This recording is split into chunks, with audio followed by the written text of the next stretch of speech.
Planong pagbabawas ng MSRP sa imported na bigas ipagpapaliban muna dahil sa lumalalang tensyon sa gitnang silangan.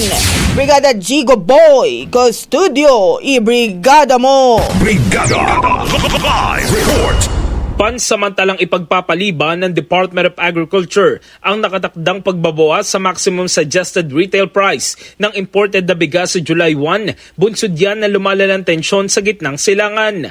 Mula sa orihinal na 45 pesos kada kilo, balaksa ng ibaba ng DA ang presyo ng 5% broken imported rice sa 43 pesos. Ngunit dahil sa pagtaas ng presyo ng langis, maaaring ipagpaliban ito ng 1 hanggang 2 buwan.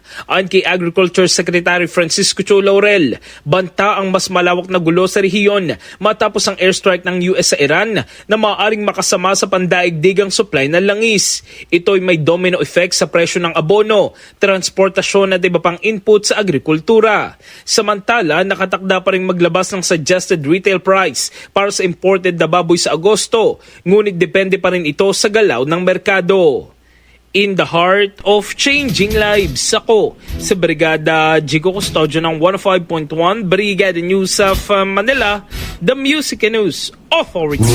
Ang bahaging ito ay hatid sa atin ng Power Cell Salabat, ginhawa ng bawat nangangarap.